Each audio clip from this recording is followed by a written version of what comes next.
సామాన్య కాంగ్రెస్ కార్యకర్తగా తనకు అవకాశం కల్పిస్తే గత 5 సంవత్సరాలుగా వార్డు కౌన్సిలర్గా పనిచేసి వార్డును అన్ని విధాలుగా అభివృద్ధి చేయడం జరిగిందని 18వ డివిజన్ కాంగ్రెస్ పార్టీ కార్పొరేటర్ అభ్యర్థి గడిగ హిమబిందు శ్రీనివాస్ తెలిపారు.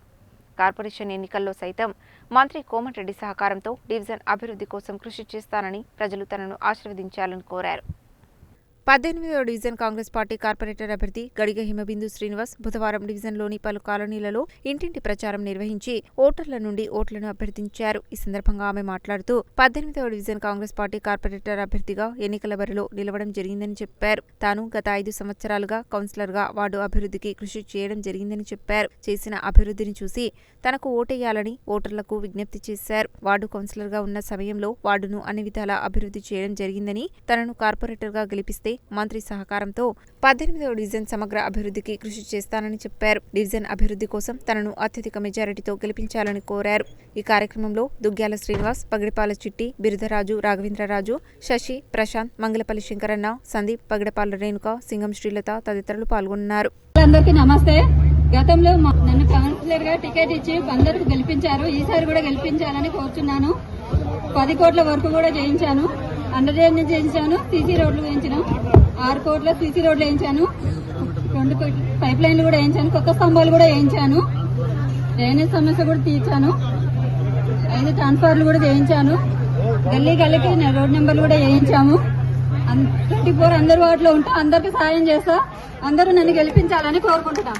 మున్సిపల్ కార్పొరేషన్ ఎలక్షన్ లో భాగంగా మా వార్డుకి గౌరవనీయులు పెద్దలు రాష్ట్ర రోడ్డు భవనాల శాఖ మంత్రులు మా వార్డులో ఇంటింటా ప్రచారం నిర్వహించడం జరిగింది. మహిళలు పెద్ద ఎత్తున దాదాపు ఒక 700-800 మంది సార్కి స్వాగతం పలికి ర్యాలీని నిర్వహించడం జరిగింది. సారు మా వార్డులో ఉన్న ముఖ్యమైన సమస్యలు, ముఖ్యంగా మా కాలనీలో పార్కు కానీ కమ్యూనిటీ హాల్ కానీ లేదు. సైనిక వెల్ఫేర్ బిల్డింగ్ పక్కన ఉన్న స్థలాన్ని పార్కుకు కేటాయించడం జరిగింది. దానికి బడ్జెట్ కూడా కేటాయించి ఎలక్షన్లు అయిపోగానే పార్కు చేస్తానని హామీ ఇచ్చాడు. మరియు వార్డులో సీసీ కెమెరాలు లేవు. సీసీ కెమెరాలు లేవని సార్ దృష్టి తీసుకెళ్తే ఎలక్షన్ అయిపోయినా ఎమ్మటే వార్డు మొత్తంలో సీసీ కెమెరాలు పెట్టిస్తాడు. తర్వాత మిగిలిపోయిన కొన్ని సీసీ రోడ్లు ఉన్నాయి, అవి కూడా ఇప్పుడు వర్కులు నడుస్తూనే ఉన్నాయి. దాంతోపాటు మొత్తం కంప్లీట్ చేపిస్తానని హామీ ఇచ్చాడు. తర్వాత ఏసురత్నం బజార్లో ఒక పెద్ద సమస్య, రోడ్డు సమస్య ఉంది. వాళ్ళకి రోడ్డు లేదు నడవడానికి. అయితే 100 గజాలు కొనుక్కోవాల్సిన పరిస్థితి. ఈ సాయంత్రమే భయాన కట్టేసి 2 రోజుల రోడ్డు తీసి నా రోడ్డు చూపించి రోడ్డు వేస్తానని హామీ ఇచ్చిండు. అది కూడా ఒక 20 ఏళ్ల సమస్య. అది 20 ఏళ్ల కళ ఇవాళ వాళ్ళకు రోడ్డు లేని సమస్య తీరిపోతుంది.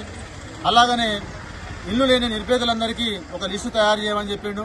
20 మంది కానీ 30 మంది కానీ ఎంతమంది కానీ అందరికీ ఇల్లు కట్టిద్దాం, లిస్టు తయారు చేసి నాకు ఏమని చెప్పిండు. ఇలా సాయంత్రం వరకు లిస్టు తయారు చేసి సార్కి ఇచ్చేస్తాను. కావున వార్డు ప్రజలందరికీ ఒకటే నేను కోరుకుంటున్నా, నేను ఒక నాయకుడిని కాదు, ఒక సేవకుణ్ణి. మీరు అన్నా అంటే ఎమ్మటే మీ ఇంటి ముందర ఉండే ఒక వ్యక్తిని. కావున మీరందరూ మంచి మనసుతోని ఆలోచన చేసి నిండు మనసుతోని కాంగ్రెస్ పార్టీ చెయ్యి గుర్తు మీద ఓటేసి భారీ మెజార్టీతో గెలిపిస్తే 24 గంటలు మీకు అందుబాటులో ఉండి ఏ సమస్య వచ్చినా ఏ పని ఉన్నా మీకు చేసి పెడతానని మనస్ఫూర్తిగా హామీ ఇస్తున్నాను.